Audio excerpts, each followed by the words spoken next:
नमस्कार मित्रों, मैं आर के जोशी बोल रहा हूँ। इस समय मेरे साथ GPWO हरिद्वार शाखा के अध्यक्ष श्री बीपी चौहान और महामंत्री श्री JP चौहान मौजूद हैं। हम इस समय गोल्डन कार्ड की चर्चा करेंगे। गोल्डन कार्ड में अभी सरकार द्वारा प्रीमियम की दरें बढ़ाई गई हैं। इस संबंध में मैं अध्यक्ष जी से कहना चाहता हूं, जो ये प्रीमियम की दर बढ़ाई गई है, क्या कर्मचारी इसको देने को इच्छुक है? नहीं, इसको देने के इच्छुक नहीं है। अब मैं JP चौहान से जानना चाहूँगा कि ये जो प्रीमियम की दर बढ़ाई जा रही है, इसका क्या औचित्य है और पुरानी हमारी क्या व्यवस्था थी? जोशी जी नमस्कार, आप सभी को भी नमस्कार। प्रीमियम होता है किसी भी बीमा योजना का जो किस्त है वो, और सरकार ने अभी जो मंत्रिमंडल ने पारित किया है वो प्रीमियम दर बढ़ाने का मतलब सीधे से उन्होंने जो हाइब्रिड मोड का नाम ले रहे हैं वो बीमा योजना में सौंपने की तैयारी कर ली है।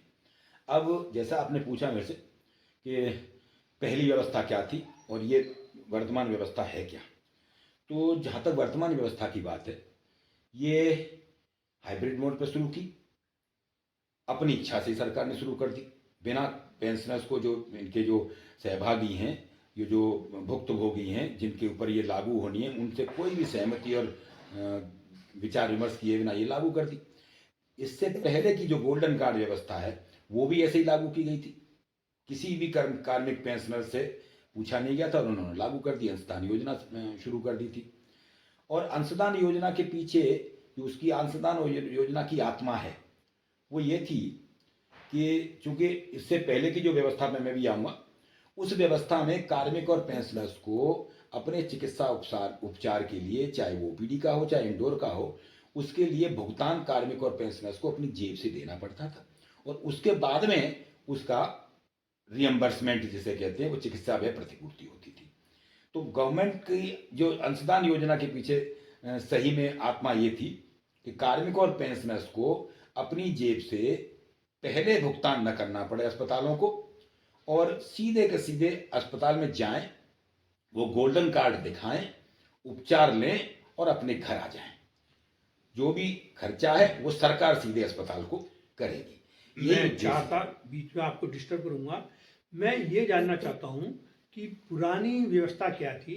आप पुरानी व्यवस्था में ही रहना चाहते हैं कि नई व्यवस्था में आपको पसंद है?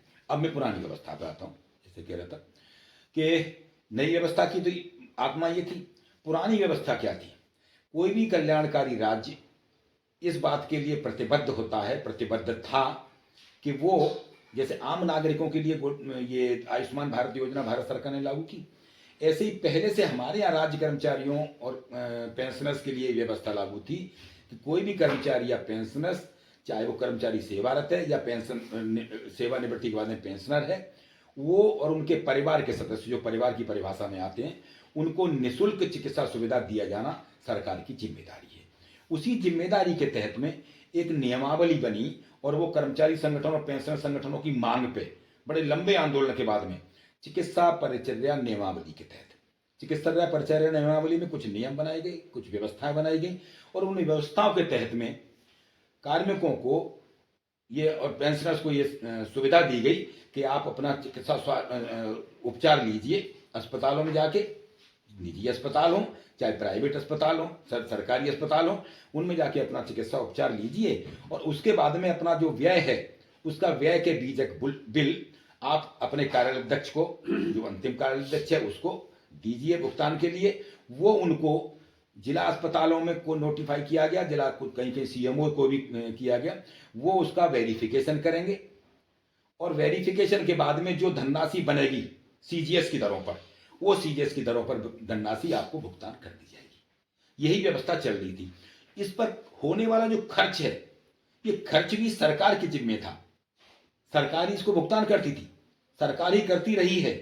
बजट भी उसके लिए आवंटित होता था प्रत्येक बार, क्या नाम है, जो बजट की व्यवस्था होती है सालाना फरवरी में, उसमें बजट की व्यवस्था भी होती थी। लेकिन अब ये व्यवस्था दूषित कर दी गई। लालच तो हमें दिया गया ये कि हम कैशलेस आपको देंगे, अंशदान के नाम पर अंशदान लेंगे आपसे, लेकिन वो जो खर्चा है जो सरकार को करना चाहिए पुरानी व्यवस्था के अनुसार, वो खर्चा वर्तमान व्यवस्था में हमारे अंशदान से ही किया जा रहा है। बहुत बड़ा अंतर है जो पुरानी व्यवस्था में और नई व्यवस्था में।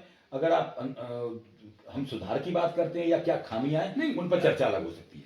मेरा ये कहना है कि हमें नई व्यवस्था लागू करनी चाहिए कि हम पुरानी व्यवस्था पर ही रहने चाहिए हमें। ये देखिए जोशी जी, सरकार अगर ईमानदार है, हमें वास्तव में हमारी मूलभूत सुविधा देने के लिए, कार्मिक और पेंशनर्स की समस्याओं को के निराकरण के लिए, तो हम 100% लोग इस बात पर सहमत हो जाएंगे। सरकार ने कुछ नियंत्रण प्राधिकरण भी बना रखे हैं, अधिकरण भी बना रखे हैं। जैसे क्लिनिकल एस्टेब्लिशमेंट एक्ट लागू है पूरे भारतवर्ष में, हमारे राज्य में भी है। उस क्लिनिकल एस्टेब्लिशमेंट एक्ट के तहत में निजी चिकित्सालयों और सरकारी अस्पतालों पर भी कुछ नियंत्रण हैं। अगर सरकार वो ईमानदारी से वो नियंत्रण लागू करती है तो हमें अंशदान योजना में बिल्कुल भी नहीं जाना चाहिए, हमें अपनी पुरानी व्यवस्था चुननी चाहिए। मेरा मत है ये। अध्यक्ष जी, मैं आपसे ये जानना चाहूँगा, जैसे चार जी कह रहे हैं कि हमारी पुरानी व्यवस्था ठीक थी, क्या पुरानी व्यवस्था हमारी ठीक थी? दूसरी बात ये कि जो हमारे गोल्डन कार्ड हैं, क्या हमारे ज़िले में सभी कर्मचारियों के गोल्डन कार्ड बने हुए हैं कि नहीं? देखिए जोशी जी, मेरा एक कहना है कि जो पुरानी व्यवस्था थी उससे सभी सहमत थे।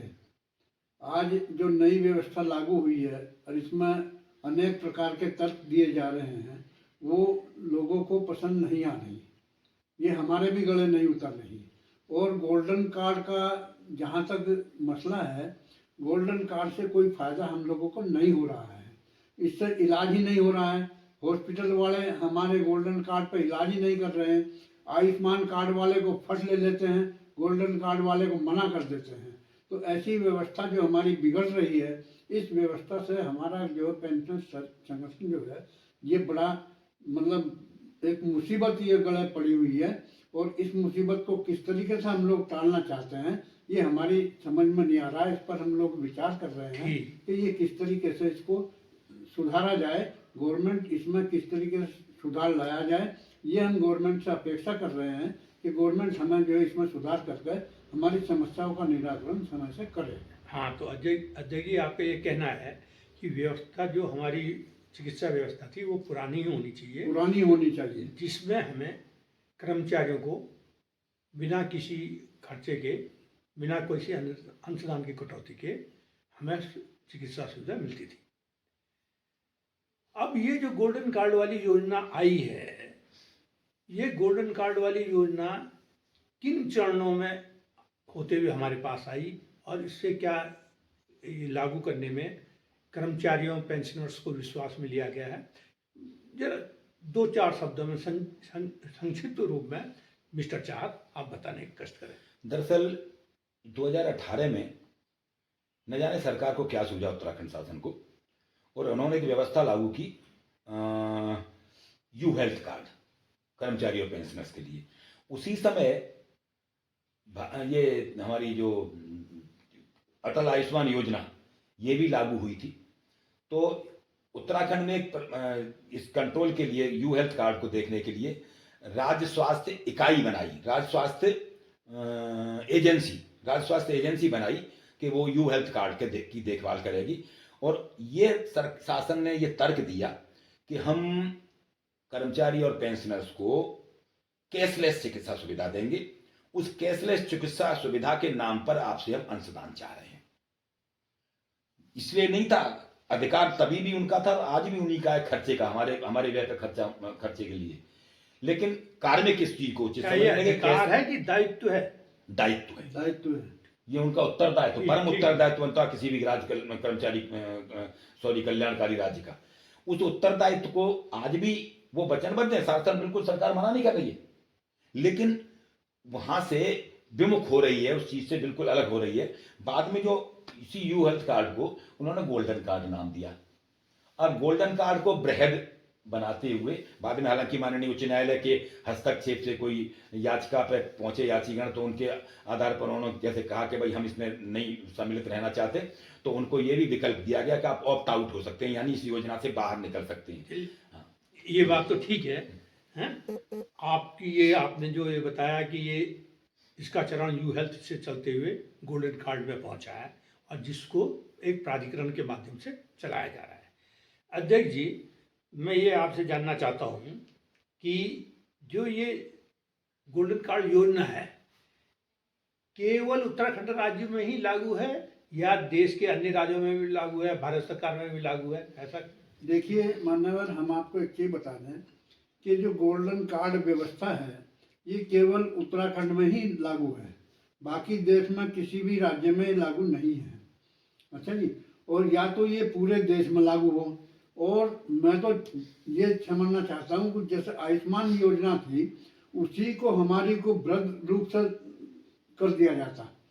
ये गोल्डन कार्ड इसको देकर एक हमारे गले में एक फांसी का फंदा डाल दिया कि आप जो है इस पर इलाज कराओ, हॉस्पिटल करेगा या नहीं करेगा, हॉस्पिटल इस पर इलाज बिल्कुल हमारा करता नहीं है और इसको हम गोल्डन कार्ड को मानते ही नहीं है। ठीक है, तो अध्यक्ष जी आपका ये कहना है कि भारत सरकार और जो देश के अन्य राज्य हैं वो राज्य कल्याणकारी सरकार का दायित्व निभा रहे हैं। एक उत्तराखंड सरकार ही ऐसी है जो राज्य जो हमारी कल्याणकारी सरकार होती है उसका दायित्व नहीं निभा रही है। केवल उत्तराखंड में ही गोल्डन कार्ड जिसमें अंशदान की कटौती होती है कार्मिकों और पेंशनर्स से, ये चालू है और देश के किसी राज्य में चालू नहीं है। ये तो स्थिति सही नहीं है, हैं? क्या इसमें अध्यक्ष जी ये बताएंगे कि कर्मचारी एक मत हो रहे हैं? देखिए, इसमें धीरे धीरे कर्मचारी एक मत हो रहे हैं क्योंकि गोल्डन कार्ड का फायदा किसी को नहीं हो रहा है, तो एक मत होने का तो देखिए मजबूरी है, इनको जो है होना पड़ेगा, बिना हुए इनका काम नहीं चलेगा। अच्छा, या तो इसमें बदलाव लाया जाए और या इसको इस योजना को गोल्डन कार्ड को खत्म ही कर दें। ठीक है। अच्छा, मैं मिस्टर चाहर आपसे ये जानना चाहता हूँ कि ये जो गोल्डन कार्ड है आप कह रहे हैं कि ये राज्य स्वास्थ्य प्राधिकरण द्वारा चलाया जा रहा है। जो ये राज्य स्वास्थ्य प्राधिकरण है ये हमारे उत्तर प्रदेश की क्या राज्य स्वास्थ्य सेवाओं को चलाता है और वो किन किन लोगों को इसके अंतर्गत सुविधाएं देता है? उत्तराखंड। दरअसल फिर इसके मूल में जाना पड़ेगा और मूल ये है कि राज्य स्वास्थ्य प्राधिकरण का गठन हुआ है भारत सरकार की जो योजना है अटल आयुष्मान योजना, यानी जो 5 लाख तक का उपचार की जो संकल्प भारत सरकार का है, उस संकल्प को लागू करने के लिए राज्यों में सभी राज्यों में राज्य स्वास्थ्य प्राधिकरण का गठन किया गया। सभी राज्य सरकारों ने उनका प्राधिकरण का गठन किया, रजिस्टर्ड किया सोसाइटी एक्ट में, और ये केवल और केवल उसी के संचालन के लिए है राज्य स्वास्थ्य प्राधिकरण। हमारे यहाँ तो जबरदस्ती ये सफेद हाथी हमारे सर पे बैठाया गया है उत्तराखंड में अनावश्यक रूप से बिना किसी उसके ये राज्य स्वास्थ्य प्राधिकरण नाम का सफेद हाथी हमारे ऊपर बैठा दिया गया। जब हमारी पुरानी व्यवस्था की बात आती है, हमारा कार्यालय अध्यक्ष जहाँ हमें बिल और बीजक प्रतिपूर्ति के लिए भुगतान के लिए देने होते थे, वहां से चले गए जिला अस्पताल में या प्रमुख अधीक्षक के या सीएमओ के यहाँ, वहां से वेरीफाई हुआ और सीधे से कोषागार चला गया।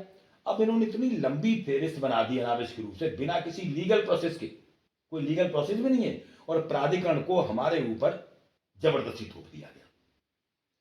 तो आपका ये कहना है जो प्राधिकरण का गठन है वो सही ढंग से नहीं किया गया, और ये एक शासनादेश के अंतर्गत प्राधिकरण का गठन हुआ है और एक हमारा ये प्राधिकरण बना, उसके अपने बाइलॉज बने। क्या प्राधिकरण के जो बाइलॉज हैं वो उस शासनादेश के अनुरूप हैं? नहीं, पहले तो मैं शासनादेश की बात बताऊं। वो शासनादेश जो भारत सरकार शासनादेश है, उन्होंने 2 व्यवस्था बनाई। एक, प्रदेश शासन को ये अधिकार दिए गए कि आप एक गवर्निंग बॉडी बनाएंगे, उसी योजना को जो अटल आयुष्मान योजना है उसके संचालन के लिए, उसकी देखरेख के लिए नियम बनाने हैं, आपको व्यवस्था बनानी है कैसे, उसी के तहत में ये प्राधिकरण का गठन होना है। प्राधिकरण के गठन के व्यवस्था में जैसे हमने कहा सोसाइटी एक्ट में इसका गठन हो जाना है। सोसाइटी के अपने नियम है, एक उसका बायोलॉज बनेगा, बायोलॉज यानी स्मृति पत्र होगा, उसी बायोलॉज में व्यवस्था बनाएगी। उनकी एक प्रबंध कारिणी समिति होगी, प्रबंध कारिणी समिति प्राधिकरण का निर्णय लेगी और उसने उन निर्णयों को वो जो गवर्निंग बॉडी है वो लागू करेगी। लेकिन इसका संचालन जैसे मैंने बताया केवल अटल आयुष्मान योजना के लिए था। जबरदस्ती हम पर अगर थोपा जब गया है तो हम पर भी गवर्निंग बॉडी ही हावी है।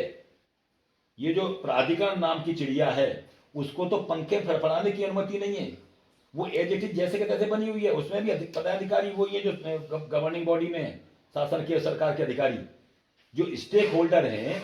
अगर हमें उसका स्टेक होल्डर माना जाता है और वास्तव में अगर हमें शामिल गोल्डन कार्ड योजना को, अंशदान योजना को उसमें करना है एक तो हम मिनट, मेरा ये कहना है, आपका ये कहना है कि जो प्राधिकरण है उसमें जो अधिपत्य है वो शासन का है और जो उसकी कार्यकारिणी समिति है उसका अधिपत्य नहीं है, उसके आदेश नहीं चल रहे हैं, आप यही कहना चाहते हैं।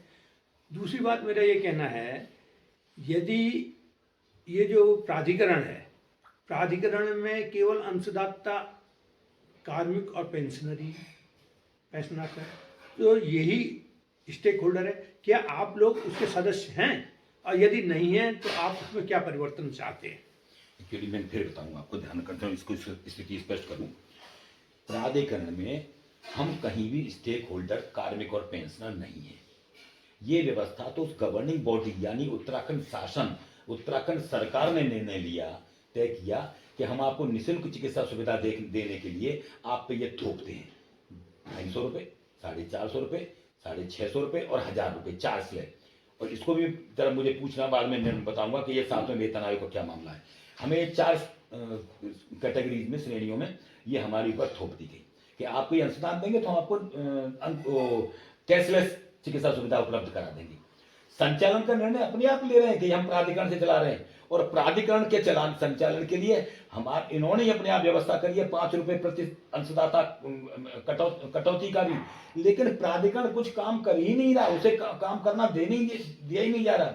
भाई प्राधिकरण काम तब करेगा, प्राधिकरण माने वो संस्था यानी वो सोसाइटी तब काम करेगी जब उसकी प्रबंध कार्यकारिणी अपने निर्णय ले, अपने मेंबर्स को, अपने पदाधिकारियों को बुला के उन निर्णयों को क्रियान्वयन के लिए गवर्निंग बॉडी को भेजे। उनकी आज तक एक बैठक हमें नहीं पता लगी जो सूचना का अधिकार हमने लिया है। जब वहां हुई नहीं तो हम कैसे मान ले कि हम उसमें स्टेक होल्डर हैं? हम स्टेक होल्डर हैं कहां प्राधिकरण में? और वो प्राधिकरण खर्चा हमारे इससे चला रहा है, अंशदान से। मेरा आपसे ये जानना है कि जब आप इसके अंशदाता हैं, क्या आप वहाँ सदस्य हैं? और यदि नहीं है तो क्या आपको सदस्य होना चाहिए था कि नहीं होना चाहिए था? ये प्रश्न आता है असली, ये प्रश्न आता है असली कि यदि हमारे दुख दर्द को मिटाने के लिए, हमारे दुख दर्द को का संचालन देखभाल करने के लिए कोई संस्था बनाई, कोई घर बनाया है, तो उस घर में हमारा अधिकार है कि नहीं है, ये प्रश्न आपका है। तो बड़े शर्म की बात, बड़ी चिंता की बात यही है कि उस प्राधिकरण में अपने आप इनका निर्णय लिया गया है। जो अंशदाता हैं, अंशदाताओं को 1 पैसे का भी अधिकार नहीं है, 1 पैसे का भी उसमें प्रतिभाग नहीं है। इनके अपने पदाधिकारी हैं, अपने सदस्य हैं। और ये भी जानकारी मिला कि सदस्य कौन है वहां, कहीं भी किसी भी राज्य का कोई भी आदमी 5000 रुपए देकर सदस्य बन सकता है। और सरकार के लोग, जो शासन के लोग अधिकारी हैं, वो पैसा भी 5000 रुपए शासन के मद से ही देके उन्होंने जमा करके सदस्य बने हुए हैं और देखभाल कर रहे हैं वो भाई, जो हमसे अंशदान लिया जा रहा है। यानी कि हम उसमें सदस्य बिल्कुल भी नहीं है। सदस्य नहीं है तो पदाधिकारी कैसे हो सकते हैं? और हमारा मानना यही है कि कोई संस्था जब हमारी है तो हम उसमें सदस्य हों, और सदस्य हों तो विधिवत तरीके से जो सोसाइटी एक्ट में नियम है उसके अनुसार चुनाव या मनोनयन या जो भी है उसमें हो, और नहीं है तो उसमें संविधान में संशोधन हो। हम जो भागीदार हैं 100% भागीदार, अगर इस योजना को, गोल्डन कार्ड योजना को, राज्य सरकार स्वास्थ्य योजना को प्राधिकरण का हिस्सा बनाना चाहते हैं, बनाते हैं, तो हमें उसमें स्टेक होल्डर मान के 100% हमारी वो संस्था बनाई जाए, हमारे पदाधिकारी हों। हाँ, नियंत्रण सरकार का हो सकता है, ये मान सकते हैं, वो है गवर्निंग बॉडी के माध्यम से। ठीक है। तो अध्यक्ष जी ये बताइए, जैसे चार साहब कह रहे हैं कि इस सोसाइटी में हमारे सदस्य होने चाहिए, हमारे पदाधिकारी होने चाहिए, आप इसका प्रतिनिधित्व किस स्तर तक चाहते हैं? नहीं, देखिए, हम तो ये चाहते हैं कि जैसा हमारे महामंत्री जी के द्वारा, चार जी के द्वारा बताया गया है, इसमें पूरी व्यवस्था हम लोगों के द्वारा ही होनी चाहिए। अच्छा, तो आपका ये कहना है कि हमारे पदाधिकारी हों, हमारे सदस्य हों सदस्य हो और उसका जो प्रतिनिधित्व करें प्रांतीय स्तर से लेके कोषागार उप कोषागार तक हमारा ये प्रतिनिधित्व सब होना हाँ, चाहिए। जी, हम उप कोषागार में जो हमारे कर्मचारी पेंशनर्स हैं जी या कार्मिक है जी। उनको हम वहाँ पे वहीं से सहायता देना शुरू बस। करें और प्रांत स्तर तक हम प्राधिकरण स्तर तक हमारे वहाँ पदाधिकारी होने चाहिए। पदाधिकारी होने चाहिए। ठीक है, ये आपका अन्य कहना है। अन्य बाहर का कोई नहीं होना चाहिए।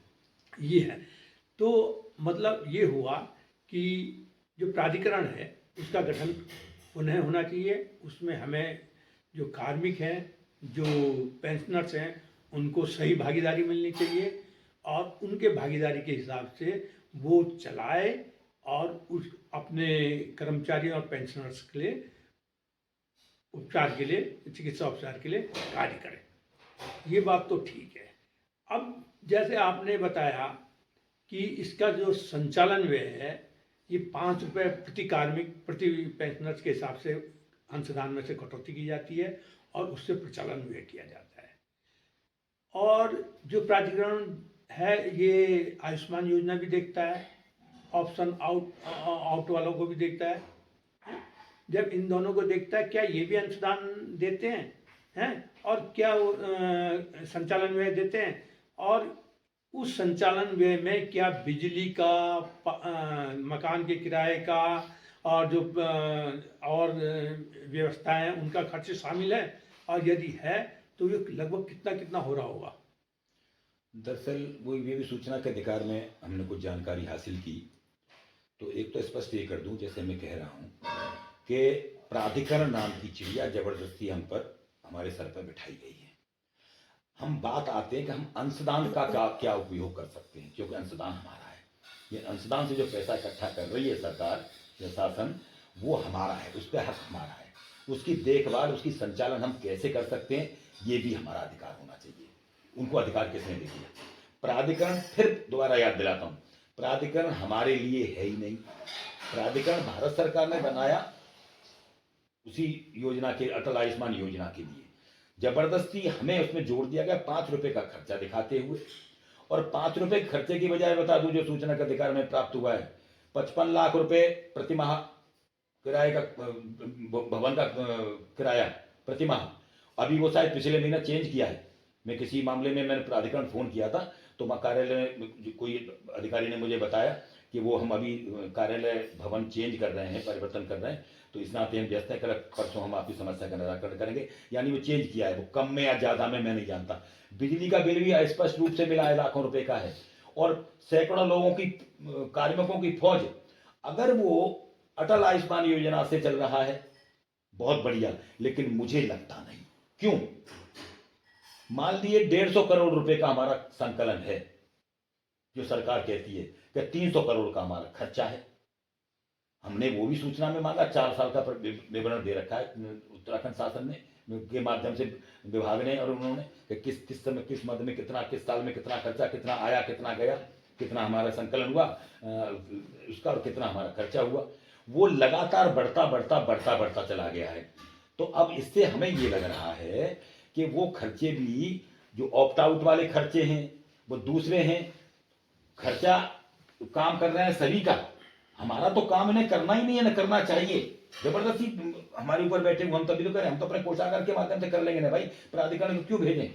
यहाँ से बिल वेरीफाई हो, कोषागार भेज दिया जाए, ट्रेजरी ऑफिसर उसे पारित करके हमारे खाते में भेज देगा। तो वो अनावश्यक रूप से हम बहाने से हमें ये लगता है कि हमारे अंशदान में से ही मोटा खर्चा चलाया जा रहा है। तो चार जी, आपका कहना ये है कि लगभग 55 लाख प्लस जीएसटी इतना प्रति माह बिल्डिंग का किराया है, बिजली का खर्चा है, करीबन 200 आदमी वहाँ कार्यरत है, उनकी तनख्वाहें और कार्यालय व्यय है, कंप्यूटर का खर्चा है। ये सब खर्चे, इनके रिपेयर मेंटेनेंस, गाड़ी की रिपेयर मेंटेनेंस, ये संचालन व्यय से खर्चा हो रहा है। और ऐसा लगता है कि ये संचालन व्यय जो है सारा का सारा कार्मिकों और पेंशनरों से लिया जा रहा है। तो ये तो अत्यंत खेद का विषय है।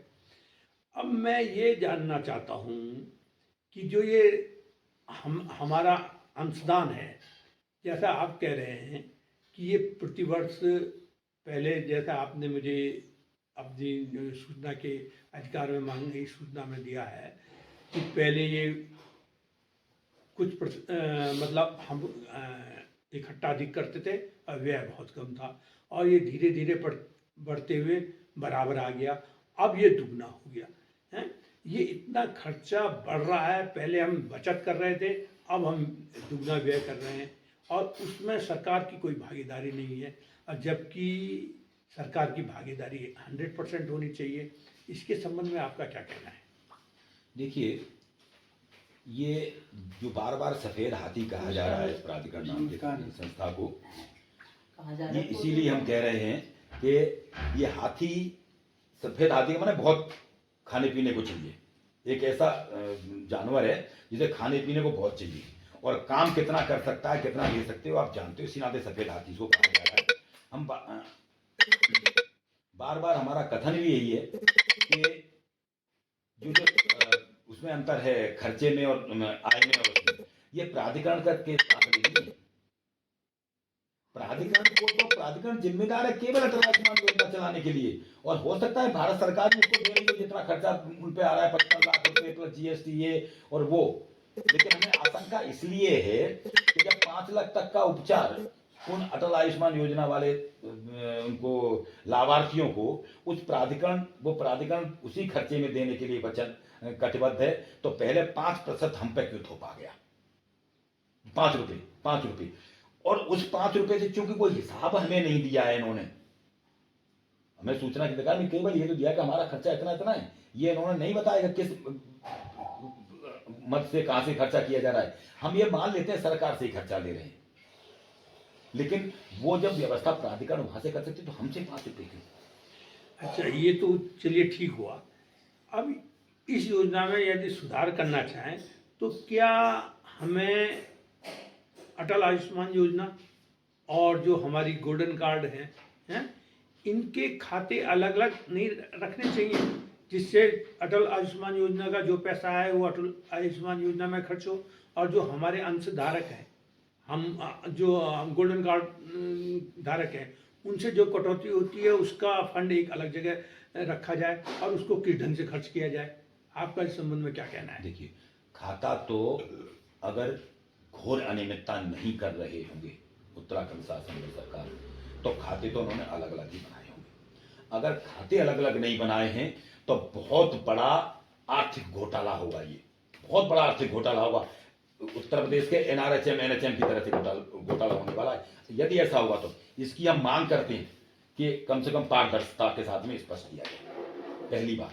दूसरा, मैं ये मानता हूं कि हमारा खाता अलग है अंशदाताओं का, और वो आयुष्मान भारत वाला खाता अलग है।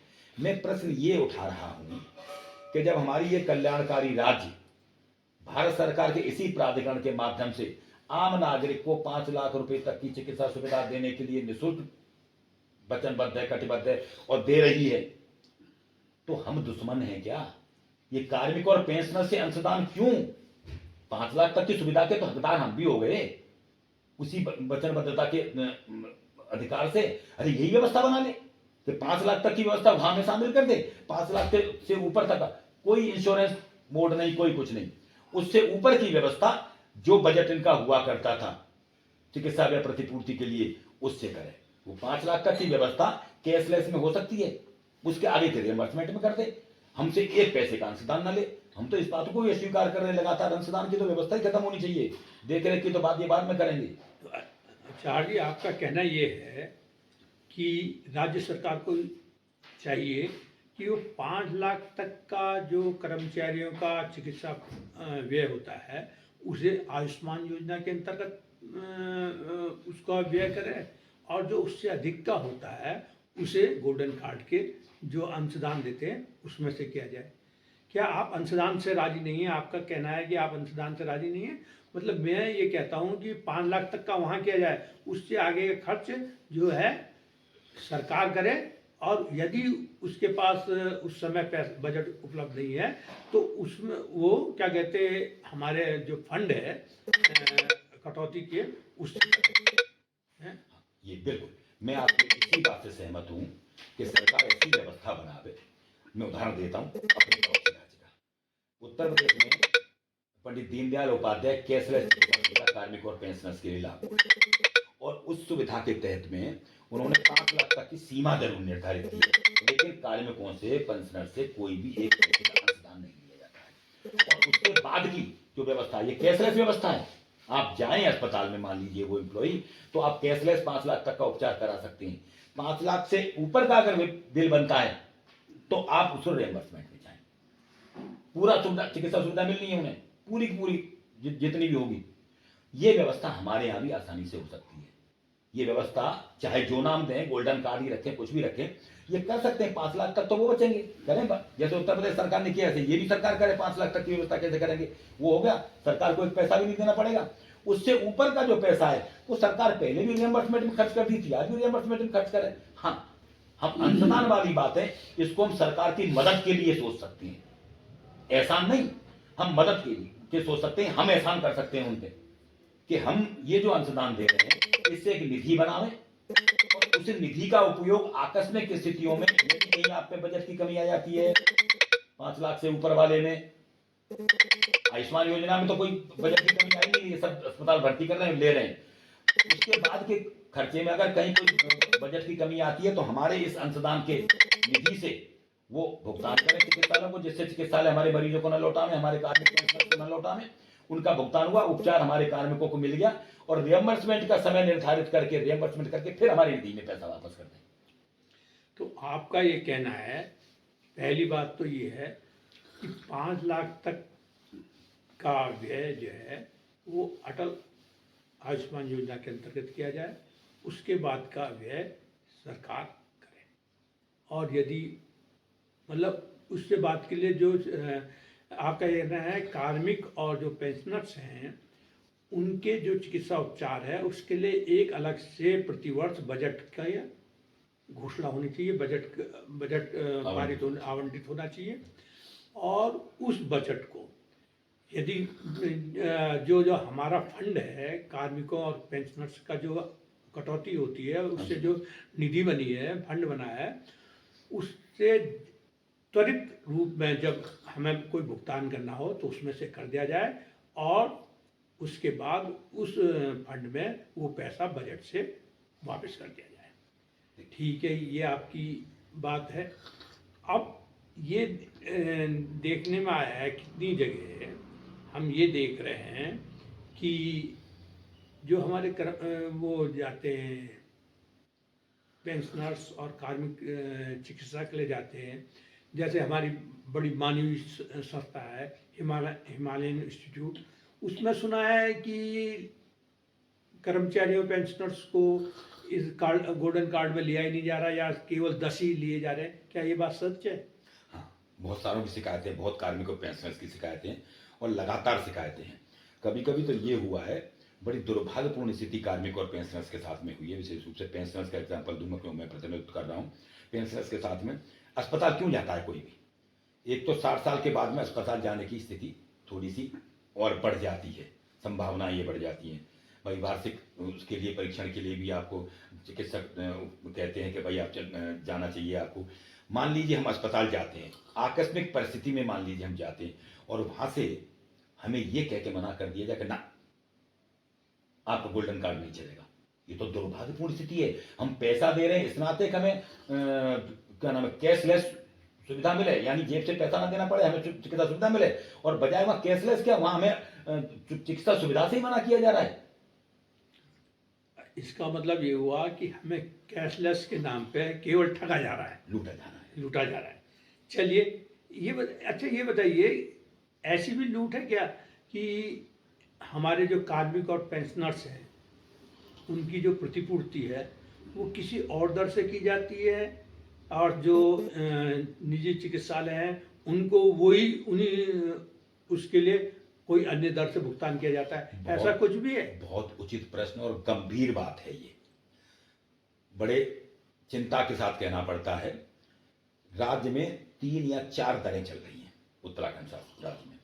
जिनसे भुगतान की बात करते हैं कार्मिक पेंशनर्स के प्रतिपूर्ति के बिलों की, वो कहते हैं CGHS, central government health services के जो दरें हैं वो अलग निर्धारित होती हैं और समय समय पर वो रिन्यू भी होती रहती हैं। अभी भी पिछले साल रिन्यूअल हुए हैं उनके। वो अलग अलग अस्पतालों को कैटेगराइज करके और अलग अलग पैकेज और दरें उनकी निर्धारित की जाती है, जिनके कहते हैं कि इन दरों पर हमें दिया जाएगा। और इन दरों को वेरीफाई कौन करता है? राज्य के अस्पताल, सरकारी अस्पताल, जिला अस्पताल या सीएमओ। जिला अस्पताल और सीएमओ में अलग दरें हैं। SGHS, state government health services की दरें हैं, वो लगभग बाजार भाव से हैं। पिछले साल तक 10% का बढ़ोतरी इसमें हर साल होती थी, पिछले साल रोक दी सरकार ने कि जहां पे है वहीं रोक दो। वो दरें भी लगभग बाजार भाव के बराबर में है। वो दरें भी हैं, उन दरों से नहीं भुगतान किया जाता। लेकिन अगर जाओगे तो दरें आपसे बोली जाएंगी, सरकारी अस्पताल में जाओगे तो। तीसरी तो एक दर और है, वो है NHM, नेशनल हेल्थ मिशन की। नेशनल हेल्थ मिशन कार्मिकों और पेंशनर्स को सीधे सुविधा भुगतान नहीं करता है। उन्होंने एक योजना बनाई है, उस योजना के तहत में एक योजना चला रखी है प्रदेश में। उस योजना के तहत में उन्होंने एक प्राइवेट संस्था लखनऊ से यहां हायर की हुई है, उसको टेंडर दिया है। हर अस्पताल में उन शर्तों को भले ही अनुपालन नहीं कर रही है वो संस्था, लेकिन उन दरों पर उनको भुगतान किया जाता है। NHM की दरें अलग है, उन दरों का भुगतान किया जाता है उनको। 3 और चौथी बाजार की दरें। बाजार की दरें भी अलग अलग अस्पताल में अलग अलग कैटेगरी वाइज अलग अलग है। तो 4 दरें हो गई। हम भुगतान करें मान लो बाजार भाव में, हम चले गए जॉली ग्रांट। जॉली ग्रांट में किसी भी परीक्षण या किसी चिकित्सा सुविधा का दर मान लो 100 रुपये है, तो जो 100 रुपये हमने अगर वहां दिए तो 100 रुपये हमें मिलने चाहिए। अगर वो 100 रुपये ज्यादा ले रहा है CGS की दरों से, तो व्यवस्था करे गवर्नमेंट का भाई 100 रुपये तुम ज्यादा ले रहे हो, CGS में इसके 40 रुपये हैं या 60 रुपये हैं, तो उन पे ये क्लिनिकल एस्टेब्लिशमेंट एक्ट में वो लगा सकते हैं प्रतिबंध या नियंत्रण। मान लो नहीं नियंत्रण लगाते हैं। जानकारी तो वैसे मुझे ये मिली है कि जो गोल्डन कार्ड के माध्यम से जो अब तक भुगतान हो रहे थे अस्पतालों को सीधे, उदाहरण के तौर पर फिर हम जॉली ग्रांट का नाम लेते हैं, वहां जो भुगतान गवर्नमेंट करती थी वो CGS की दरों पर करती थी। मान लीजिए किसी कार्मिक का पेंशनर्स का 10 लाख रुपए खर्चा आया है, वो इंदौर में भर्ती रहा, तो इंदौर के 10 लाख रुपए का खर्चा गवर्नमेंट उनको CGS की दरों पर ही कर रही है। लेकिन अगर हमें गोल्डन कार्ड वो नहीं लेते हैं तो हमसे भुगतान करेंगे वो अपनी दरों पर, प्राइवेट दरों पर, जो कि बहुत ज्यादा है उससे। तो बड़ी दर्दनाक स्थिति है कि हम अंशदान भी दे रहे हैं, अंशदान दे रहे हैं कैशलेस के नाम पर। कैशलेस सुविधा हमें मिल नहीं रही, दुत्कारा जा रहा है वहां से। और जब हम अपनी जेब से कर्जा लेके खर्चा करके वहां उपचार लेके आए तो वो हमसे लेते हैं कई गुना पैसा, और जब सरकार के पास जाते हैं तो वो हमसे कटौती करके कहते हैं ना 100 रुपये नहीं 40 रुपये मिलेंगे, और 6-6 महीने 8-8 10-10 महीने उसके भुगतान में भी लग रहे हैं। ये तो बड़ा दर्दनाक स्थिति है। तो आपका कहना है राज्य में 4 दरें चल रही हैं, कर्मचारी और पेंशनर के लिए अलग दर है, उनकी प्रतिपूर्ति के लिए अलग दर है, और जो निजी चिकित्सालय हैं उनको अलग दरों से भुगतान किया जाता है। क्या राज्य में जो ये क्लिनिकल एस्टेब्लिशमेंट एक्ट है उसके द्वारा क्या कहते हैं, ऐसा नहीं किया जा सकता है कि जो संस्थाएं नियमों का पालन नहीं करेंगी उनका रजिस्ट्रेशन रद्द कर दिया जाए? है क्या ऐसी व्यवस्था लागू नहीं होनी चाहिए, या ऐसा होता है, उनकी लागू की जाती है नहीं की जाती है? हाँ, ये व्यवस्था आपने बड़ा, ये भी बहुत अच्छा प्रश्न है। यही बात मांग हम बार बार कर रहे हैं। उदाहरण देता हूँ बहुत संक्षिप्त सा। कालांतर में जब उत्तराखंड में यही अटल आयुष्मान योजना लागू हुई तो अस्पतालों ने उसका लाभ लेने के लिए रजिस्ट्रेशन कराए, पंजीकरण कराए। क्लिनिकल एस्टेब्लिशमेंट एक्ट के तहत ही पंजीकरण कराए। जैसे तैसे कराए वो एक अलग बात है, व्यवस्था का कहाँ होता है, व्यवस्था में क्या क्या झोल हैं, क्या क्या खामियां हैं, उन्हें छोड़ दिए जाए। तो रजिस्ट्रेशन कराए, और रजिस्ट्रेशन के बाद में जो आपाधापी मची, फर्जी बिल, आपको ध्यान होगा कालांतर में कुछ ही साल पहले बवाल मचा था उत्तराखंड में। कई अस्पताल सील किए गए, कई अस्पतालों का रजिस्ट्रेशन बंद कर दिया गया, कई अस्पतालों को सील किया गया, सुविधा के नाम पर उनको बंद किया गया। इससे यह सिद्ध होता है कि गड़बड़ होती है, और गड़बड़ को नियंत्रण के लिए ही जैसे उन पर नियंत्रण लाया गया उनके रजिस्ट्रेशन और वो बंद करके, ऐसे यहां भी नियंत्रण लाया जा सकता है। ठीक है।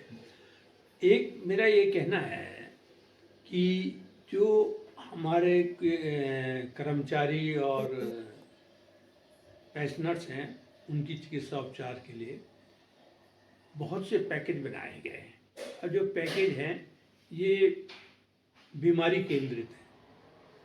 क्या ये अस्पताल केंद्रित होने चाहिए? मतलब मेरा कहने का अस्पताल केंद्रित का ये है कि हम एक अस्पताल में गए हैं और उसने अपना रजिस्ट्रेशन केवल हार्ट के लिए करा रखा है, और वो जो हमसे टेस्ट कराता है, ब्लड टेस्ट या कोई और टेस्ट, शुगर टेस्ट, ये टेस्ट कराता है वो है, उसके लिए वो बाजार दर से लेता है। क्या हमें ये नहीं होना चाहिए उस जो निजी चिकित्सालय है वो सारे के सारी जो चिकित्साएं उसके यहाँ उपलब्ध हैं, जो टेस्ट उसके यहाँ उपलब्ध हैं, वो भी हमें उसी दर पर कराए जो निर्धारित है। ये भी दरअसल गंभीर विषय है, और सरकार का उद्देश्य तो यही था कि एक पैकेज निर्धारित कर दिया। मान लीजिए किसी किडनी के उपचार के लिए 6,000 रुपये का पैकेज है, तो अस्पताल भी वो 6,000 रुपये का पैकेज लेने के लिए बाध्य है, उसी में उपचार करेगा। यही है दर, निर्धारित दर, CGS समझ लीजिए या जो भी निर्धारित दर है जो उसके लिए आयुष्मान के लिए निर्धारित की। ऐसे ही हमारे यहाँ भी है। तो अब उसमें क्या करते हैं, दुरुपयोग कैसे किया जाता है? ये दुरुपयोग है जिसको नियंत्रण किया जाना चाहिए। मान लीजिए एक रोगी भर्ती हुआ किसी एक अस्पताल में, ये तो बड़े अस्पताल हैं, यहाँ तो सारी सुविधाएं मिल जाती हैं, लेकिन एक अस्पताल में भर्ती हुआ, उन्होंने एक पैकेज लिया कि इनको किडनी का था, 6,000 रुपये उसके भुगतान कर लिए, 6,000 किडनी के। साथ साथ में उनको हार्ट का की परेशानी थी, हार्ट के लिए उन्होंने अलग पैकेज का वो कर लिया, ठीक है। लेकिन अगर दूसरे अस्पताल में भेज दिया, फिर उन्होंने वो पैकेज अलग बनाया, वहां रोगी को मिल रहा है केवल और केवल जो चिकित्सा उपचार की स्थिति है वहां पर नियंत्रण के तौर पर वो सरकार से ज्यादा पैसा ले रहे हैं। नहीं, वो तो ठीक है, वो तो वो बीमा नहीं कर रहा है। मेरा ये कहना है कि यदि एक हॉस्पिटल है, जैसे आपने किडनी का ही दिया, उसने किडनी के उपचार के लिए वहाँ गया है, वो कहते हैं हम किडनी का ये उपचार करेंगे, और बाकी जो मतलब कोई जैसे एक्सरे, लैब की सुविधा है, ये है, इसका भुगतान के लिए वो ये कह देते हैं कि इसके लिए नहीं है हम आपके यहाँ पंजीकृत, हम तो केवल किडनी की टेस्ट वो देंगे। तो क्या ये उचित है? ये उचित नहीं, अनुचित है। मैं बताता हूँ इसके पीछे भी। इस पर हमारे कार्मिक और पेंशन संगठन एक बात उठाते रहे, बहुत पहले से मांग उठा रहे हैं कि हमें OPD का भी कैशलेस मिले। OPD में क्या करते हैं ये अस्पताल? पैकेज अलग अलग वाली बात नहीं है, रोग अलग अलग वाली मुद्दा नहीं है। ये मुद्दा क्या है, वैसे तो सरकारी अस्पतालों में बहुत पुरानी एक व्यवस्था है, और वो भी मैं सूचना के अधिकार में हमारी पुष्टि हमने कर रखी है कि रोगी के अस्पताल पहुंचने के 24 घंटे तक आकस्मिक परिस्थिति मानी जाती है, और 24 घंटे तक एक पैसा भुगतान कोई नहीं देगा। ये व्यवस्था प्राइवेट लोगों के लिए, अस्पतालों के लिए भी है कि आकस्मिक परिस्थिति में ट्रॉमा में कोई पेशेंट आता है तो आप उसे मना नहीं करोगे, उससे पैसे का भुगतान भी नहीं करोगे, ठीक। अब हम 24 घंटे के अंदर अंदर भर्ती कर लिए गए, तो भाई वो पहले उस समय से जिस घंटे में, जिस समय में हम वहां अस्पताल पहुंचे थे, उस समय से भर्ती क्यों नहीं दिखाओगे? उसे OPD क्यों मानोगे? गलत ये करते हैं क्योंकि उसकी दरें उन्होंने अलग भी निर्धारित कर रखी है, और वो कैश मिलता है उन्हें, वो रोगियों से वसूलते हैं पेशेंट से, और उनसे नकद नारायण वसूलते हैं, वो मिलता है कई कई महीने में, और कभी कभी तो उधारे भी हो जाते हैं, जैसे चल रहा है, जिसके चक्कर में हमें परेशानियां हो रही हैं अस्पतालों को उधार। तो अस्पताल उधार से भी बच जाते हैं और हमारा दोहन हो जाता है। सरकार ने ऐसी व्यवस्था छूट दे रखी है उन अस्पतालों को, जिन पर नियंत्रण होना चाहिए कि भाई वो व्यवस्था, कार्मिक को तो एक एक पैसा निःशुल्क देना है। अगर कैशलेस है तो कार्मिक से एक पैसा नहीं ले जाना, चाहे वो OPD हो, इंडोर हो, आकस्मिक हो, जो भी हो।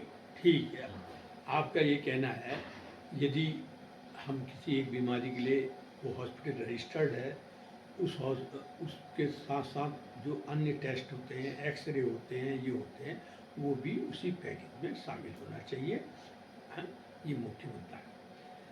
अब हम इस बात पे आते हैं कि ये जो सब चल रहा है, ये हो रहा है, इसमें हम किस प्रकार इसको नियंत्रण करें, किस ढंग से सख्ती से इसको क्लिनिकल उसको लागू करें, इसके लिए तो हमें यही व्यवस्था बनानी पड़ेगी, जो प्राधिकरण है, या तो उसको बिल्कुल भंग कर दिया जाए, क्योंकि हम कर्मचारियों के लिए, पेंशनर्स के लिए तो 1-2 कर्मचारी काफ़ी हैं। हर कोषागार में 1-2 कर्मचारी हों, वही हमारा फंड को देख रेख करें और वही उसको व्यय करें।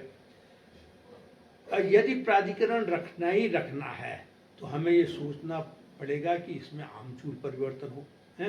और आमूल परिवर्तन के लिए केवल एक ही रास्ता बनता है आपके कहने के हिसाब से कि हमारा उसके पदाधिकारी सदस्यों में हमारा जो हो प्रतिनिधित्व होना चाहिए। ये आप लोगों का कहना है। अब इसके अलावा कोई अन्य बात आप कहना चाहेंगे जो हमारी छूट गई हो इस उसमें, जो मेरे पूछने से रह गई हो, ऐसा कुछ है? देखिए, मैं पहले तो इसी पे बता दूं आपको, फिर एक बड़ी गहरी सोचनी पड़ेगी हमें। हम कोई भी नहीं होते ये मांग करने वाले या ये कहने वाले कि प्राधिकरण को भंग कर दिया जाए। मैं शुरू में बता के चला हूं कि प्राधिकरण हमारे लिए है ही नहीं। भारत सरकार ने आयुष्मान योजना के संचालन के लिए प्राधिकरण बनाया था। प्राधिकरण हम पर थोपा गया। अगर थोपा गया तो हमारी भागीदारी होनी चाहिए निश्चित तौर पर। हमारे अगर हमें प्राधिकरण के साथ से कंट्रोल करना चाहते हैं या नियंत्रण करना चाहते हैं या हमें उसमें करने, तो शामिल भी करोगे। जब वो अटल आयुष्मान योजना के लिए ये तो अटल आयुष्मान योजना चलाइए। हमारे अंशदान को अगर आप उसमें शामिल करना चाहते हो तो उसमें हमारी भागीदारी होनी चाहिए, जो मुझे नहीं लगता राज्य सरकार के बस की बात है। बस की बात है तो हमारी भागीदारी हो प्राधिकरण में भी, और वहां मुख्यालय से लेकर नीचे उपकोषागार तक, जैसे आपने अभी प्रश्न किया था, वहां तक हमारी भागीदारी हो, हमारा नियंत्रण में हम शामिल हो। किस अस्पताल में क्या बदमाशी चल रही है, ठीक है, जेल भेजने वाले, FIR दर्ज कराने वाले आप होंगे, लेकिन सूचना देने वाले और उनको बताने वाले, उनको टोकने वाले हम जरूर होने चाहिए, पेंशनर्स प्रतिनिधि। नंबर 1। अब नंबर 2, इसकी कैसे हम संचालन कर सकते हैं। हम पहले स्वीकार किया हमने, मान लीजिए हम सरकार की मदद के लिए उन पे एहसान करते हुए, जिम्मेदारी तो उसी की है हमारा उपचार कराना, हम फिर भी मान लेते हैं आर्थिक रूप से मदद कर देते हैं। हमारी जो निधि बनेगी उस निधि हमारी देख रेख में सरकार का भी प्रतिनिधि उसमें शामिल हो जाए, उसको हमारी सहमति से अन्य आकस्मिक मदों में भी उपयोग कर सकते हैं उधार के तौर पर। अरे जब हमारा अंशदान हमें जरूरत पड़ी तो 75 करोड़ नहीं कर्जे पे दे रहे हैं, ब्याज पे हमें। अरे जो उल्टा होना चाहिए, मेरा आशा समझिए, वो उल्टा कर रहे हैं। आप हमें कर्जे पे दे रहे हो, हम आपको कर्जे पे देने के लिए तैयार है। भाई ये पैसा हमारा है, इस पैसे को आप कर्जे पे ले सकते हो, मिनिमम ब्याज के तरफ पे ले सकते हो कहीं भी उपयोग करने के लिए, और फिर उसे वापस कर सकते हो। तो ये तो संचित रहे, वो सरकार के काम आएगा ये पैसा। लेकिन हम इसका उपयोग कहां कर सकते हैं? पुरानी व्यवस्था लागू हो, क्लिनिकल एस्टेब्लिशमेंट एक्ट विधिवत तरीके से लागू हो, चिकित्सा परिचर्या नियमावली के शब्द से अनुपालन सुनिश्चित किया जाए, और रेट कंट्रोल भी, MRP या एक और चीज होती है ना, वो अभी जो किसानों का आंदोलन चला, क्या मांग रहे थे? MSP, MRP और MSP का भी निर्धारण हो अस्पतालों पे। जब भाई वो सरकारी भुगतान के लिए CGS दरों पर ले सकते हैं तो हमसे क्यों नहीं ले सकते? ठीक, एक तो बात इन पे लेके जब संचालन करें, और कहीं बजट की ऊंच नीच होती है, कभी जरूरत पड़ती है, तो कार्मिक और पेंशनर परेशान ना हो कि भैया सरकार ने तुम्हारे पैसे नहीं दिए, हमारे में से भुगतान करो अस्पताल को तत्काल, और फिर जैसे ही आप पे बजट की व्यवस्था हो जाए हमारी इस निधि में फिर से पैसा वापस आ जाए। और महीने में हम हर महीने कटवाओ आराम से, जितना कट रहे हैं इतने पे तो हमारे मेरे से सारे कार्मिक पेंशनर सहमत हैं। कुछ को निकलने के विकल्प के साथ में, कुछ क्यों निकलना चाह रहे हैं। बहुतों ने तो अपने प्राइवेट बीमा करा रखे हैं, उनसे भी 600 रुपए 1000 रुपए कट रहे, क्यों देंगे भाई? अभी भी मेरे पास एग्जाम्पल है, आज ही उन्होंने फोन करके चलिए, ये बात ठीक है। अध्यक्ष जी, जी जैसे आपके महामंत्री जी बिल्कुल भी ये गोल्डन कार्ड योजना के खिलाफ हैं, वो कह रहे हैं पुरानी योजना चल रही है, क्या आप इनसे सहमत है? हाँ, बिल्कुल मैं सहमत हूँ। हमें तो प्राधिकरण से बिल्कुल अलग कर देना चाहिए, और जैसे हमारे महामंत्री जी ने बताया है उसके अनुरूप हमारे प्रति जो है सरकार का रवैया होना चाहिए, और उसी तरीके से हम लोगों को हमसे जो कटौती करनी है, पहली बात तो कटौती बंद कर देनी चाहिए। जैसे कि आयुष्मान वालों को या विधायक निधि वालों को या सांसद निधि वालों को फ्री में इलाज मिलता है, उस तरीके से हम लोगों का भी होना चाहिए, क्योंकि हम भी तो देश के नागरिक हैं। क्या कोई विधायक ही यहाँ के नागरिक है या सांसद ही कोई विधायक के नागरिक हैं? भाई हम लोगों को भी उसी तरीके से ट्रीटमेंट मिलना चाहिए, उसी तरीके से हमारी सुविधा मिलनी चाहिए, उसी तरीके से हमारा भी इलाज होना चाहिए। और हमारी कटौती ये बंद हो जानी चाहिए। अगर प्राधिकरण बनाना है तो वो हमारा इस आयुष्मान योजना से अलग ही प्राधिकरण बनाना ठीक है। चाहिए। मैं महामंत्री के तत्व से सहमत हूँ और मैं चाहता हूँ कि उनके बताए हुए अनुसार हम लोगों पर भी कार्य किया जाए। ठीक है। हम चार जी, एक प्रश्न मैं समझता हूँ महत्वपूर्ण रहेगा, ये पूछना निश्चित रह गया था। क्या इस योजना के अंतर्गत राज्य में कार्यरत अखिल भारतीय सेवा के अधिकारियों के चिकित्सा उपचार हुए तो इस फंड से नहीं किया जाता? क्या बात है, बहुत बढ़िया प्रश्न। ये इस प्रश्न को मैं बाद में रखता हूँ, लेकिन इससे आपने वो छेड़ दिया एक बड़ी चिंताजनक स्थिति। देखिए, बड़ी शोचनीय बात है, जैसे अभी अध्यक्ष जी ने आपके सामने कहा, विधायकों को निःशुल्क चिकित्सा सुविधा मिल सकती है पूरे देश में, माननीय सांसदों को निःशुल्क चिकित्सा मिल सकती है पूरे देश में, आईएएस और आईपीएस जो भारतीय सेवा के लोग हैं, और विशेष रूप से उत्तराखंड में तो बहुत हैं, यहाँ पे हमारा ये जो अन्य भारतीय जो वो है, चाहे क्लर्क है, चाहे उनका कोई भी भारतीय सेवा का आदमी, भारतीय सेवा के आदमी, बताता हूँ मैं आपको, हमारी बहुत संस्था है। आपका सर्वे ऑफ इंडिया है, यहाँ पे वो बांस वाला वो भारत सरकार का है, आपका वो कई है, आईएमए है, उसमें नीचे से लेकर ऊपर तक बहुत सारे एम्प्लॉई हैं, आर्मी की हमारी बहुत सारी रेजिमेंट्स और वो हैं। उनको यही राज्य में रहते हुए अगर किसी चिकित्सा संस्था में जाते हैं तो उन्हें सीजीएस दरों पर निःशुल्क चिकित्सा सुविधा, और बहुत सी जगह पे तो बहुत से विभागों में तो कैशलेस चिकित्सा सुविधा दी जाती है। ठीक, अब रहती है, आपने पूछा आईएएस और आईपीएस की बातें, ये भी भारतीय सेवा के लोग हैं और ये भुगतान लेते हैं राज्य सरकार से। व्यवस्था यही है, राज्य सरकार से वेतन ले मुख्य सचिव, क्योंकि एक जियो हुआ है उसमें प्रस्ताखन, बताता हूँ, मुख्य सचिव का भी यही है। एक शासनादेश पिछले दिनों जानकारी में आया हमारी में, वो सूचना के अधिकार से या कैसे भी प्राप्त हुआ हमें, उसमें भारत सरकार ने आदेश देते हुए उत्तराखंड शासन को और उसका प्रस्थांकन राज्य स्वास्थ्य प्राधिकरण को भी किया है कि इनके उपचार के लिए व्यवस्था देख ले राज्य सरकार। तो इससे ये सिद्ध होता है कि उनके व्यय का भुगतान भी हमारे अंशदान योजना से ही या इनसे ही किया जा रहा है। ये बड़ी चिंता की बात होगी अगर ऐसा है तो। अच्छा, आप ये बताइए, क्या इसके लिए एक इंफॉर्मेटिव पोर्टल ना बनाया जाए जिसमें हमारे जो कर्मचारी और पेंशनर रोगी निजी चिकित्सालय में जाता है, एक ऐप ऐसा बनाया जाए, चाहे वो उन चिकित्सालय में जाता है जहाँ जो रजिस्टर्ड नहीं है और जिनकी प्रतिपूर्ति बाद में सरकार द्वारा की जाती है, तो क्या उसके लिए एक ऐसा ऐप ना बनाया जाए जिसमें क्या कहते हैं जीडीआर नंबर डालते ही उस कार्मिक की सारी सूचनाएं आ जाए, और जिसके लिए आगे कुछ ऐसा आपको विचार हो तो बताएं। सारी समस्याओं और प्रश्नों का निराकरण इसी में हो जाता है आपके साथ। यदि राज्य सरकार, उत्तराखंड शासन ये चाहता है, ईमानदार है इस मामले में कि हम अपने कार्मिकों और पेंशनर्स को निःशुल्क चिकित्सा सुविधा देने के लिए वचनबद्ध हैं, हम ये देना चाहते हैं, कैशलेस भी देना चाहते हैं, तो इससे बढ़िया संसाधन कोई वो है नहीं साधन। ये ऐप या कोई पोर्टल ऐसा बनाएं, उसी में वो दरें अस्पतालों की इंगित कर दी जाए, वहीं पे एक सिस्टम बनाया जाए कि जब अस्पताल जाता है कोई भी मरीज, उसका वो जो भी खर्चा है, चाहे वो ओपीडी का हो, इसका निदान का हो, निदान माने टेस्टिंग वगैरह का, चाहे वो निदान का हो चाहे उपचार का हो, वो जैसे जैसे आगे बढ़ता जाता है, बहुत सारे जो आपके मल्टीनेशनल हॉस्पिटल्स हैं ना, बड़े बड़े हॉस्पिटल, उनमें ये व्यवस्था है। जाते ही आपको वहीं से शुरू हो जाता है, कार्ड लेते ही कुछ नहीं करना, न रोगी को यानी पेंशनर्स या कार्ड होल्डर को कुछ करना। इंश्योरेंस कंपनी भी ऐसी चला रही है, जाते ही जाएंगे और वो वहां से शुरू हो जाता है उनका पोर्टल, और वो पोर्टल सीधे के सीधे संबंधित संस्था को, इंश्योरेंस कंपनी हो या संबंधित जो विभाग हैं केंद्र सरकार के, वहां से जोड़ा जाता है।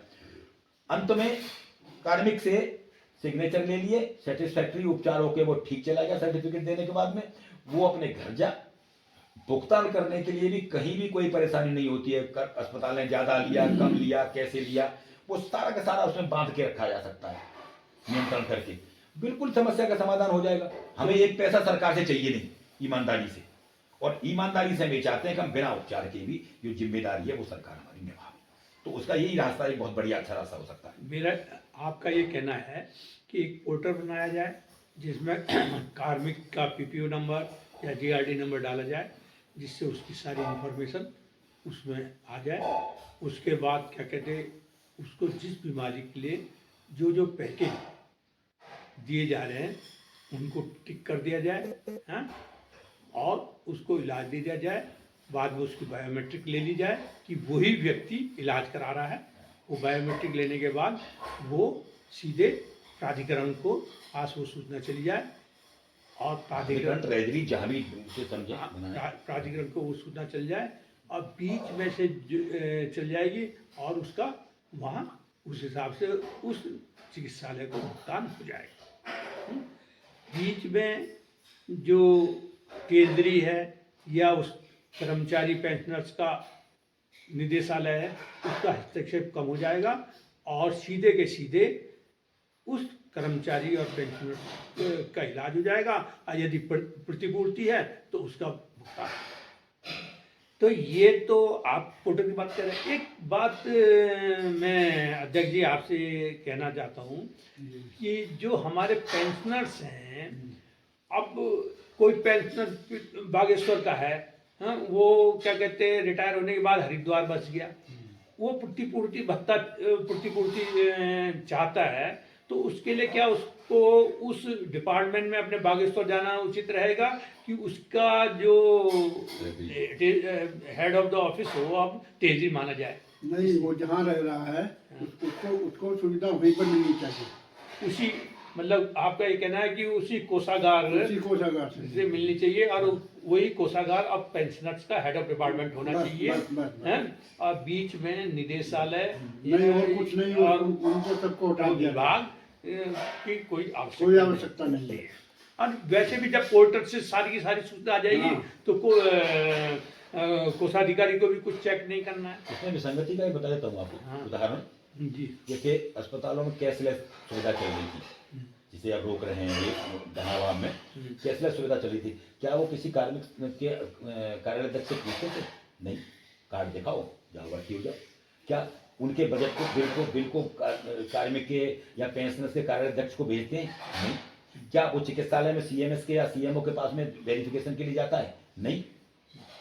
जब सीधे से प्राधिकरण उसका भुगतान कर रहा है या राज्य सरकार उसका भुगतान कर रही है, ऐसी भाई सीधे सी बात है। हालांकि एक व्यवस्था उन्होंने शासन ने की है, उत्तराखंड शासन ने, कि आपको बागेश्वर नहीं जाना पड़ेगा, आप यहीं पे सीएमओ या सीएमएस से अपने बिल वेरीफाई कराइए, जो वेरिफिकेशन उन्हें, और भेज दीजिए फिर उसे डाक से। जाने की आवश्यकता नहीं है। लेकिन फिर जैसे बताया, ये स्टेप्स ऐसे हैं जिनमें शोषण होता है, दोहन होता है, विलंब होता है, टाइम भी लगता है। जैसे इसके भी बड़े दर्दनाक उदाहरण है, मुकदमेबाजी हो गई इन चक्करों में। चलिए वो ठीक है। अच्छा, चर्चा बहुत लंबी चल गई है। मैं चार जी से ये कहना चाहूँगा कि वो कर्मचारियों से, कर्मचारी संगठनों से, पेंशनर संगठनों से इस संबंध में जो ये सारी चर्चा हुई, इसके संबंध में कुछ कहना चाहेंगे? कुछ ऐसा सभी संगठन, क्या हमारी जो ये चर्चा हुई उसी के अनुरूप उनके विचार हैं या नहीं है, इस संबंध में आप कुछ कहना चाहेंगे? बहुत जरूरी विषय है ये, और इस विषय में अभी इसी दिसंबर माह में 2 बैठकों में प्रतिभाग किया। एक बैठक तो थी जिसमें बहुत 3-4 कर्मचारी पेंशनर संगठन और कार्मिक संगठनों ने भी भागीदारी करी थी। वो वेबिनार टाइप की एक बैठक हुई, वेबिनार, उसमें भी मुझे सौभाग्य मिला उसमें प्रतिभाग करने का। और उसके बाद में कुछ कर्मचारी संगठनों की बैठक हुई, नाम नहीं लेना चाहूँगा, उसमें भी मुझे प्रतिभाग करने का अवसर मिला। लगभग लुभाव ये कि अलग अलग तरीके से इसकी दुर्गुताओं को, इसकी समस्याओं को, इनकी विषमताओं को, विसंगतियों को जाने बिना आधा अधूरा सरकार ने बताया, और हमारे हर व्यक्ति को भी, हर पदाधिकारी को भी ये पता नहीं होता है। ये तो हमने, आपने, मैंने मिलके जो 2-3 महीने का समय लगाया, इसका देखा, इसको सर्वे किया, तो तब जाके कुछ बातें निकल के आई हैं। तो हम भी तो सोचते थे बहुत बढ़िया व्यवस्था है उत्तराखंड में। बहुत से लोगों को मैंने तारीफ करते सुना इस गोल्डन कार्ड की, लेकिन अब वो समझ में आ रही है कि यार ये तो बड़ा वास्तव में बहुत हमारे साथ में लूट मचाई जा रही है। तो अब जब वहां भी ये बातें रखी गई हैं तो बातें निकल के ये आती हैं कि कुछ लोग तो मना कर रहे हैं कि ये दोगुना ना किए जाए, जो बढ़ाया या न बढ़ाया जाए, यानी वो स्वीकार कर रहे हैं कि ये गोल्डन कार्ड व्यवस्था ही लागू बनी रहे, इसमें सुधार किया जाए। लेकिन मुझे सुधार की गुंजाइश बिल्कुल भी नहीं लगती। और पुरानी व्यवस्था के साथ में जोड़ के इसलिए जरूरी है जोड़ के रखना कि बजट की व्यवस्था जरूर देखें, सभी लोग इसको सोचें हैं। तो ये अलग अलग जो थोड़े मत थे, हमारा प्रयास ये है कि इसमें हम मतैक्य बना पाए। कोशिश भी हमारी लगातार यही है। हम सभी साथियों से, अपने जितने भी पेंशनर संगठन उत्तराखंड के हैं, जितने भी कर्मचारी संगठन शिक्षक संगठन उत्तराखंड के हैं, हमारे बातों पर आंख बंद करके विश्वास मत करिए, जैसे आपने सरकार की बातों पर विश्वास किया था गोल्डन कार्ड के मामले में। हम ये कह रहे हैं, इसका परीक्षण करिए, हमसे प्रश्न करिए। हम आपका नंबर भी अब शेयर कर देंगे अपना, आप हमसे प्रश्न करिए, और अगर हमारी बातों से सहमत होते हैं तो भी हमें नेतृत्व की बिल्कुल भी आवश्यकता नहीं। बड़े स्पष्ट शब्दों में कह देते हैं, इकट्ठे होइए, बैठिए, जहां चाहो, हम मेजबानी करने के लिए तैयार हैं। अगर हमारी मेजबानी स्वीकार नहीं करते हैं तो जो भी इकाई कोई बनाना चाहे, मतैक्य बना पाए, वह 10 आदमियों को, 10 संगठनों को बिठा सकती है एक मंच पर। हम चर्चा करें खुले मंच पर, ऊंच नीच को सोचें समझें, और फिर वहां नेतृत्व बना के, कोई भी नेतृत्व, क्योंकि बिना नेतृत्व भी है तो शायद कोई आंदोलन भी शायद सही नहीं होता है। फिर हम मतैक्यता बनावें। हमारी बात से जरूरी नहीं है कि आप सभी सहमत हों, अगर सहमत होते हैं या और कोई नई बात निकल के आती है, हम उससे सहमत हो सकते हैं। इसके लिए लड़ाई और संघर्ष करना बहुत जरूरी हो गया है, नहीं तो आपका दोहन शोषण रुकेगा नहीं, निश्चित मान लीजिए। और कल्याणकारी राज सबसे बड़ी चीज है, जो अपनी वचनबद्धता से, अपने उत्तरदायित्वों से कोई विमुख हो सकता है। तो हम और आप तो पहले से भी दोयम दर्जे के नागरिक रहे हैं इस देश में। तो मित्रों, मैं तो ये अपील करना चाहूंगा, इकट्ठे होइए, विचार बनाइए, मतैक्य बनाइए, एक मत बनाइए कि हमें किस दिशा में जाना है, क्या हमें स्वीकार करना है। और अगर एक मत बन जाता है तो उसको लागू कराने के लिए सरकार के स्तर तक कहां तक हम जा सकते हैं, आंदोलन से, हाथ जोड़ के, ज्ञापन से, वार्ता से, माननीय मुख्य सचिव से जाके, माननीय मुख्यमंत्री से जाके, जहां भी हमारी कोई समस्या का निराकरण हो सकता है, उसी मंच पर बैठ के वो भी चीजें निर्धारित की जा सकती हैं। लेकिन गंभीरता को लेकर बैठना बहुत जरूरी है। मित्रों, आपने अभी जे विचार के विचार सुने।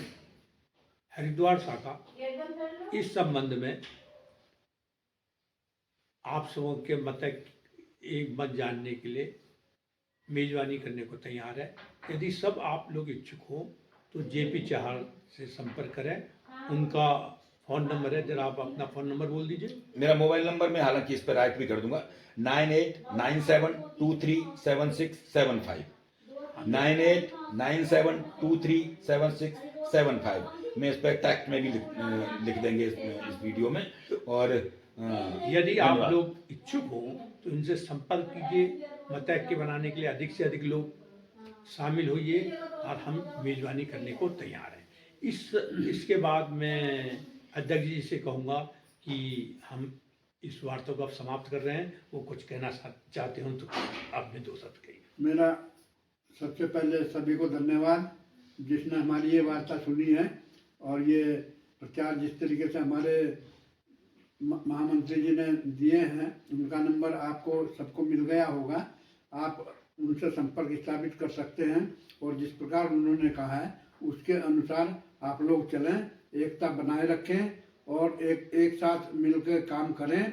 और सभी जो है सरकार से लड़ने का, जिस तरीके से अपनी समस्या का समाधान कराना चाहते हैं, चाहे वो मीटिंग के हिसाब से हो, मुख्य सचिव से हो, या कोई आंदोलन करना चाहें, तो उसके लिए हम लोग सब तैयार हैं। और हमारे महामंत्री से आप जो है वार्ता करते रहें और अपनी समस्याओं को बताते रहें, हमारी भी समस्या आप लोग सुनते रहें।